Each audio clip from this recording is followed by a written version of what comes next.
Hey, welcome back to an add-on video to the Fibs Don't Lie video course. I will be explaining three different fib setups that I've seen this week and why I ran my fibs from these points. I only took one of these trades, but eventually, as you see the three fib plays unfold, you'll see where everything is bouncing off from each other. So if you notice here, I ran my fibs from this point to the highest point. And the reason why I ran my fib from this point here was because this leg that you see here is the one that broke all these highs and it broke this high back here.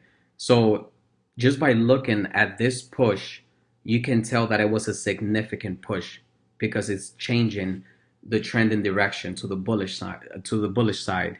So that is why I ran my fibs going up. And if you just be patient and wait for the 62, 70, and 79 entry, you will see that it will gladly bounce on that level. So you just patiently wait. I did not take any trades this day here. And this was here during the evening, which is the Asian session. And then you see it started creeping back down. So I took this long here around 4:30 in the morning. I took the long here at the 70 bounce. I had anticipated this touch here because of me running the fibs the previous day. I don't encourage running fibs on the chart and letting them run towards the next day because every day, like I mentioned, you need to have a fresh pair of eyes. However, this is a setup that was still pending because you didn't see the 70 bounce yet. You did see here the hyper scalp. You can see the 38 bounce on the hyper scalp, which it was a good indication that the 70 bounce was coming. Because remember that once you run your fibs, you will first see the hyper scalp, which is a quick 10 pip scalp. In this case, it was way more than 10 pips. It's about 20 pips, I believe, or more. And then eventually you see the flush.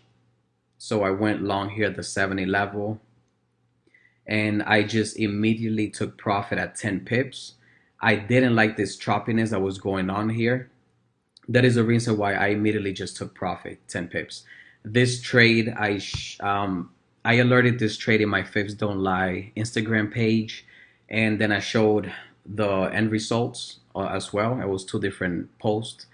And yeah, if you notice, I took profit at this 10 pip move because it was becoming too choppy. However, you will see that eventually it spiked and it took out your next resistance area, which would have been your second TP zone. So your first TP was at 10 pips, second TP was at the next resistance. And then if you still have any more lots running or just positions, you will take profit at the next resistance area, which was here. So if you notice, it did have a massive spike. So you had plenty of chances to take profit along the way up. And also another thing, if you keep scrolling, you notice that it went up. It took out all those stops that it had at the top from previous shorts. And then also it bounced right at this level up here. And this is a level of major significance. It didn't just spike up to a random level and then it collapsed. Okay, so if I close this fib that I drew here, and let's go back to yesterday's session. All right, so now we have a high here and then a huge tank. Usually on this moves like this, that whenever you see a huge spike and then it takes away the entire move, it is not taking out any previous lows, which is what I usually need to consider in order to take a short. However, this is still in play because it's taking out a major move. So if you run your fibs from the top side here all the way to the bottom, you will see that this was a 70 entry short right here. So this was a good short as well. I wouldn't have taken it because you're not going with the trend. This is right now, your indicators crossed. So it's bullish momentum. And right now this is a bearish entry and I wouldn't take that. That is why I didn't take any trades this day here. But if you notice that if you keep scrolling forward, there was a collapse. Here was the 70 to the upside. This was the 70 that I took.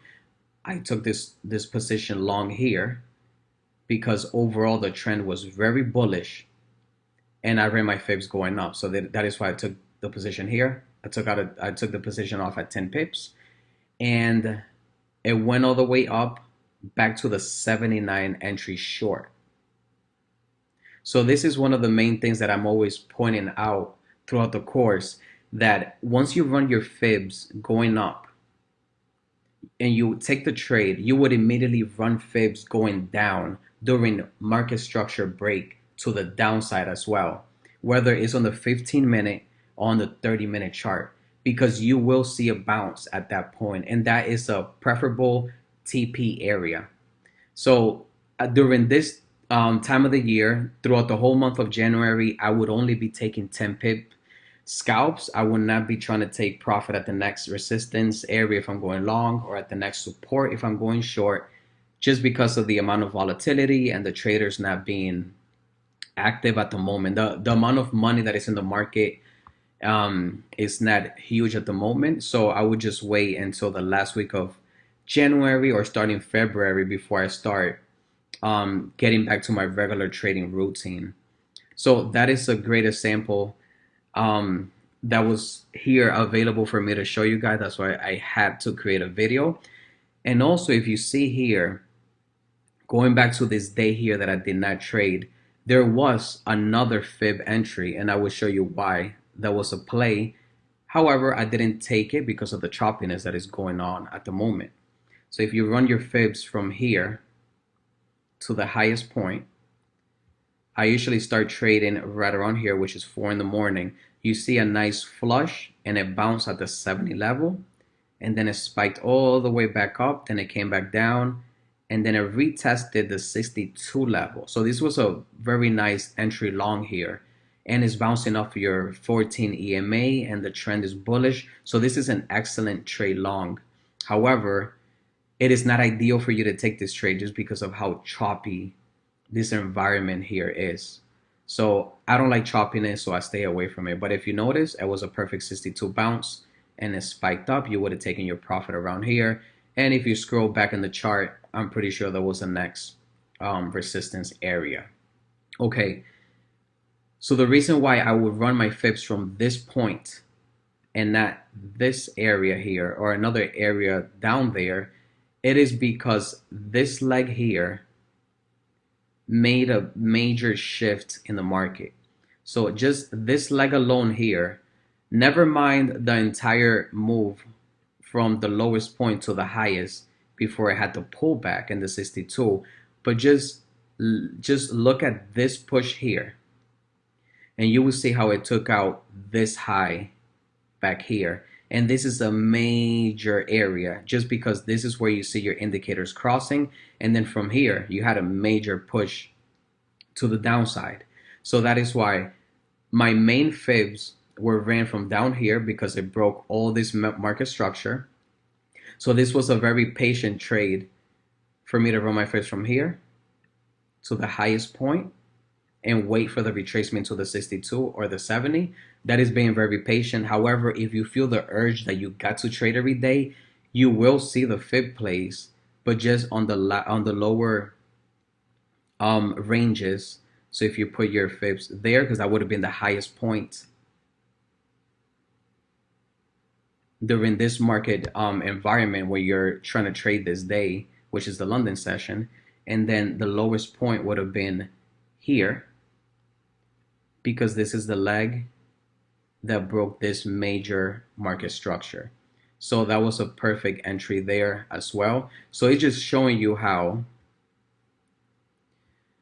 it is not just random, where the places where you run your fibs is not going to be random. There are key points for you to run your fibs.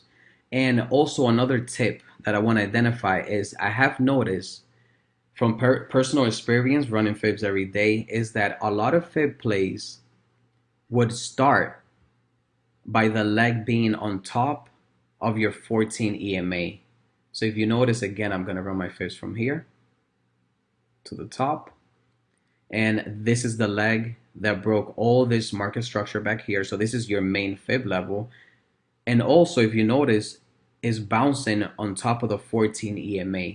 So that is a tip that I wanted to share with you guys because it's something that I see happening all the time.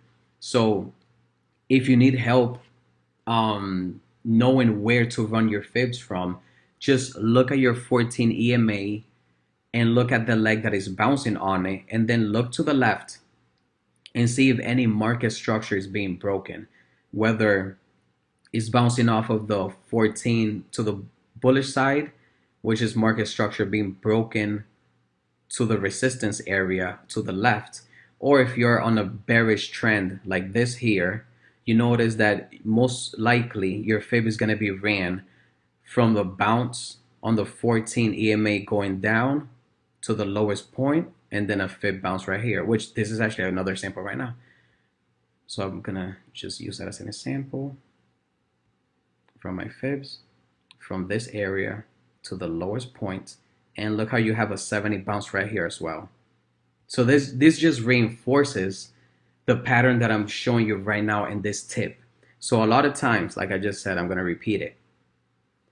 A lot of bounces on the 14 EMA will be the beginning of a leg where you will be running your fibs from. It is not a guarantee that it will happen every single time, but it's something that happens very often. So this leg here broke this structure here and this structure back here. So if you notice, you had the bounce right here, so you run your fibs to the lowest point, and you just anticipate this retracement to go short at this level, and you had your flush right there. So I would like for you guys to test this out on your own charts. Go back in time. What I personally like to do is when I go over my trades, I go back months on the chart. Just try to allocate at least 1 to 2 hours a day to go back. So try to go back December, November, October, go all the way back to like summertime 2017, and you will see this pattern unfold almost every day, and it will just become very clear. If you guys have any questions, feel free to DM me on my Instagram page, which is Hybrid Trading. Thanks for listening.